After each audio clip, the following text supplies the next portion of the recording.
Hey guys, welcome back to my channel. I'm Frank, and today I'm going to be reacting to every MrBeast member who got fired and why. And yeah, I will have the original video linked in the description. Let's watch. There are 9 MrBeast crew members who have either been publicly fired or have disappeared without an explanation. And we're going to talk about all of them, beginning with Matt Turner, who had one of the more controversial endings to his time working with MrBeast. Matt Turner was initially hired as an editor for MrBeast back in 2018, yet only 5 months after getting hired, Matt would upload a video to his personal channel titled "Why I Quit Working for MrBeast," in which he'd explained that he was no longer on the team. Matt would then go on to praise MrBeast, talking about how much he enjoyed the job. This was a dream job for so long. Going to work was a blast each and every day. MrBeast paid for my rent every month when I lived in North Carolina. Me and MrBeast, I still consider friends. Never got in any fights. No one did anything wrong in this situation. If you're watching this, MrBeast, I love you, bro. However, despite ending his message by stating that he loved MrBeast, approximately 1 year and 2 months later, Matt Turner would take to Twitter stating the following: "I'm not going to make a video about my time editing for MrBeast, but I will say that it was the most mentally draining time of my life. Bruh, okay, you doing this for attention. Replaceable by MrBeast every day.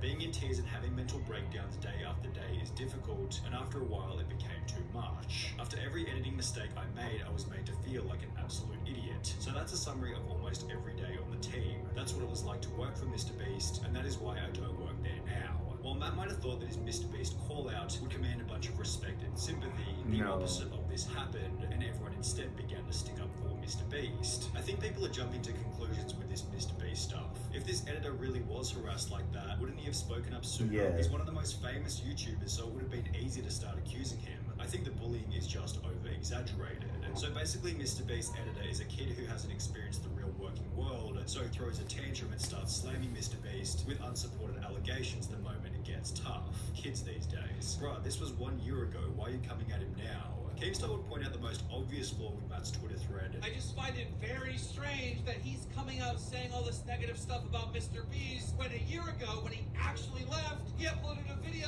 saying it was the greatest time of his life." Whilst others came forward stating that they had a great time working with MrBeast. I've known MrBeast for over 3 years now, and I was helping him with graphics for his channel. I don't even have one experience of him being mean or disgruntled to me in any way. He was always very kind and very nice. Which was once again echoed by Keemstar. "I talked to one of his employees, and he seemed like he loved working for him, and MrBeast seemed like a really cool, genuine guy." Things became even worse for Matt after MrBeast had a phone call with Keemstar. And what MrBeast told me is basically like when they fired him or whatever, they gave him $10,000 and they got him a job at Sword. And shortly thereafter, Matt deleted the tweets and was even brave enough to claim that his Twitter had been hacked. Despite basically being laughed off the internet, Matt Turner continues to upload van life videos, one of which including a pretty weak apology to MrBeast. If anyone was offended by me saying that that wasn't the best experience, well then I do apologize. With the whole ordeal being summarized by YouTuber prison mate Luke. What did you gain from it, really? A little bit of clout from the beginning. You destroyed any chance of you having an actual YouTube career, and all of those views went away immediately. And now you're just forever tainted with the fact that you're just the guy that lied about MrBeast. However, Matt Turner wasn't the only person to try and expose MrBeast before having it backfire terribly. Back in 2018... Yeah, that's so lame.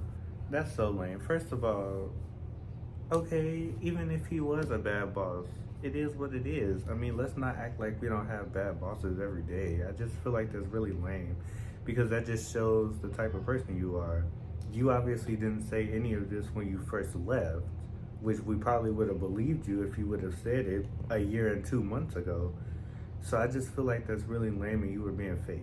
But YT uploaded a video titled "My Experience Editing for MrBeast, Worst Week of My Life," in which he'd foolishly accused MrBeast of faking the content before going on to make the bizarre point that MrBeast didn't even appear in the videos. When you make a YouTube video for your channel, you should, we'll go film your video without you. That's cool, yeah. The claims were so outrageous that MrBeast himself took to Twitter before stating, "If you think I'm faking my videos, then ask the streamer to whom I gave hundreds of thousands of dollars when they get them. Go and ask somebody who got part of the $500,000 that I gave away this year when they got it. You will not find a person who said I did not give them any money." These tweets were followed by MrBeast appearing on Drama Alert, where he'd explain the situation from his perspective. I paid for his plane ticket, his Uber, his hotel for a week, his Uber, and his plane ticket, which he made a 25-minute quote-unquote exposing video on me, but doesn't mention that I spent thousands of dollars getting him here, paid him $750 for like 5 days worth of work, which is really good pay. He has all these issues, Yeah, quote-unquote, but he $750. doesn't say any of them to me while he's here. He doesn't talk to me while he's here. He just bundles it all up so he can make this 25-minute video and blow everything out of proportion when he gets home. Before going on to absolutely destroy the claims that his videos were fake. The videos aren't fake. Like, I counted to 100,000. I watched Dance to Your Death for, whatever. I give streamers $30,000. It's just slander from his part. Whilst providing an explanation for why he wasn't able to fully appear in one of the videos. I have Crohn's disease, most of you don't know what it is. It was really acting up. So I said, hey, you guys go film the rest of the video. I want to go nap. I gotta take it easy. Now he's making an exposed video like, oh, MrBeast doesn't film his own videos. Like, what are you going on about, man? You're trying to... He's literally in his video. Like, I'm not public about this type of stuff. Which once again prompted a former employee to come out stating, as someone who is friends with both MrBeast and Fly, it is my unbiased opinion that Fly is in the wrong. Unlike Matt Turner, Fly has since had a relatively successful career, having built a channel with over 300,000 subscribers, yet he hasn't been nearly as successful as Jake the Viking, This who's been is able the to show dude. that a peaceful ending with I MrBeast always used is to- always the most This is the dude. I used to always see Jake, and I think I'm subscribed to his channel. I used to always see him in MrBeast's videos, and then it just stopped, and I was like, what happened? So, let's see. official path. Jake appeared on the MrBeast channel for the first time back in June 2018, as Jimmy required a strong character to include within the videos. Can you dip this in the water tank for me? It's really heavy, but you're like a big boy. At this point in time, the content was often quite physical, and therefore having Jake as a member of the team worked out perfectly. However, by early 2020, the content became less focused on physical challenges, and as a result, Jake began to appear in fewer and fewer videos. He'd be seen one last time in $60,000 Extreme Hide and Seek Challenge, which was followed by a comment to Jake's TikTok 2 months later asking, "Are you still working with MrBeast?" To which he'd respond, lol, nah, they fired me. 9 days Bruh. later, Jake will clarify this comment by uploading a now incredibly viral video titled Why I Left MrBeast, in which he'd explain why he had been let go. And it came down to my piece no longer fit the puzzle. If that's the best way to put it. Before discussing how he wanted to leave anyway, so he could pursue content creation under his own name. It was a mutual leaving. I'd already told him multiple times, what I wanted to do was kind of be my own boss, do my own thing. Me and Jimmy did not have any type of falling out, so everything's cool. MrBeast still love you, bro. Basically, he got tired of being an employee. He wanted to start his own brand, be his own boss, do his own thing, which is Yeah, respectable. there's nothing wrong He with didn't want that. to be just that guy on every MrBeast video. Good luck to you, Viking. Jake's peaceful ending in combination with his unique, recognizable image has helped him to maintain success even after leaving the team, having gained over 1 million subscribers on YouTube and over 2.5 million followers on TikTok. However, Jake the Viking wasn't the only person who eventually ran out of utility on the MrBeast team.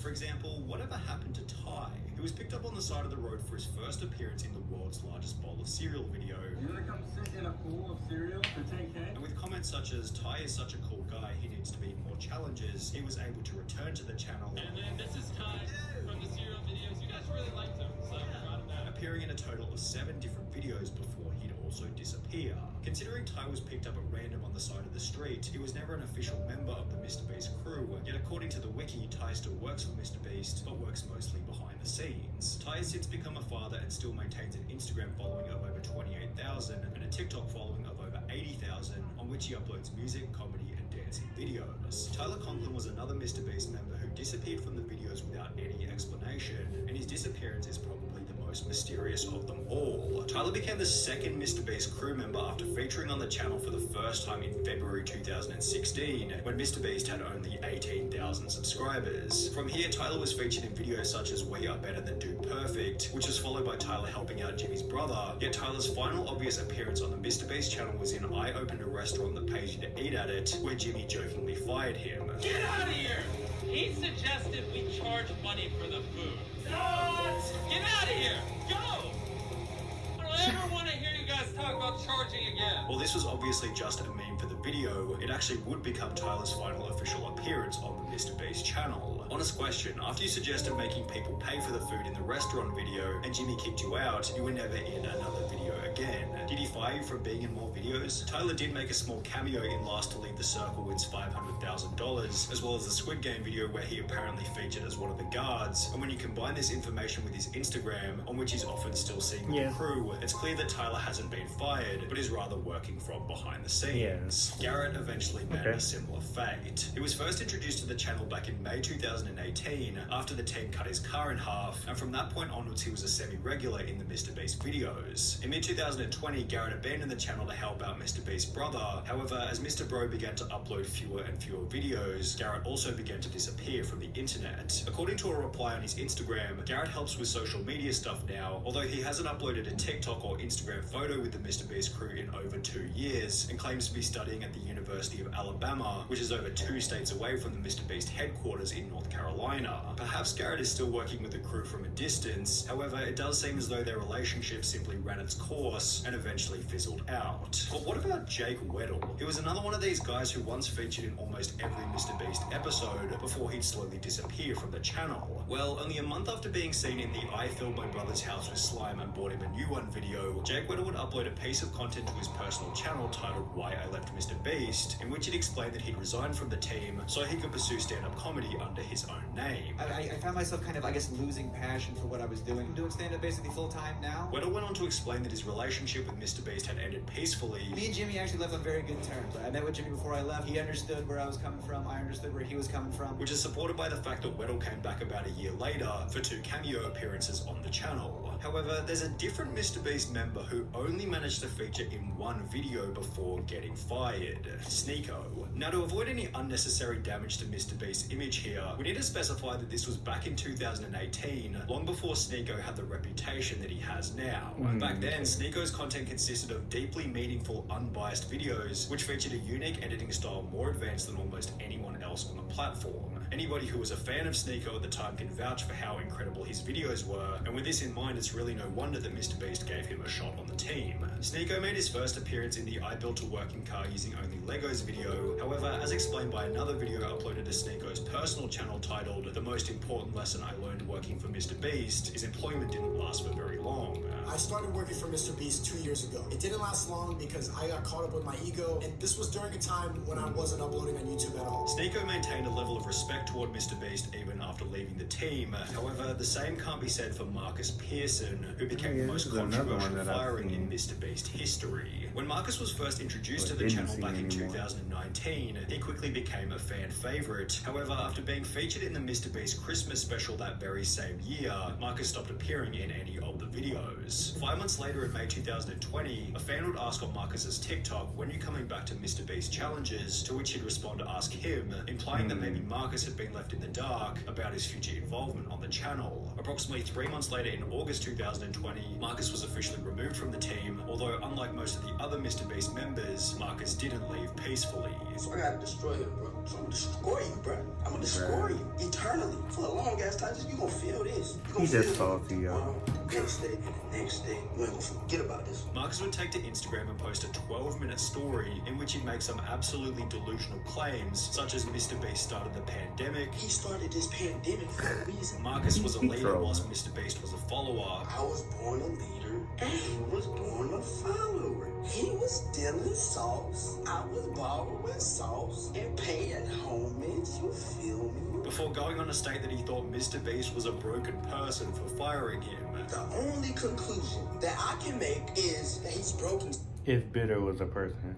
That's the only conclusion that I can come up with. While it seemed like Marcus's goal was to discredit MrBeast, the only person he seemed to discredit was himself, given Marcus's rant was so delusional and unfounded that it just made him look like an idiot. It's been stated all around the internet that Marcus was fired because of unacceptable behavior and a drug problem, although there's no evidence anywhere to support these claims. MrBeast stated in a podcast that their revenue dropped massively at the start of the pandemic, and the more likely reality was that Marcus was fired to save money on wages during a tough economic time. Marcus maintains an Instagram following of around 75,000, yet he's only made 1 post in the last 2 years, showing that his rant against MrBeast also marked the end of his online career. Okay, I mean, I don't really blame Mr. Beast for firing people. You guys have to remember, outside of him being a content creator, everything that goes on behind the scenes, he's technically a business owner. He's a boss. He has the right to fire people if he wants to. For the most part, it seems like he left off on good terms with most people. Marcus, you could tell he was mad and hurt that he got let go. But I mean, hey, it is what it is. It's his channel. He has the right to do what he wants. But this is an interesting video. Comment down below any other videos you want me to react to, and I'll see you in the next video. Peace.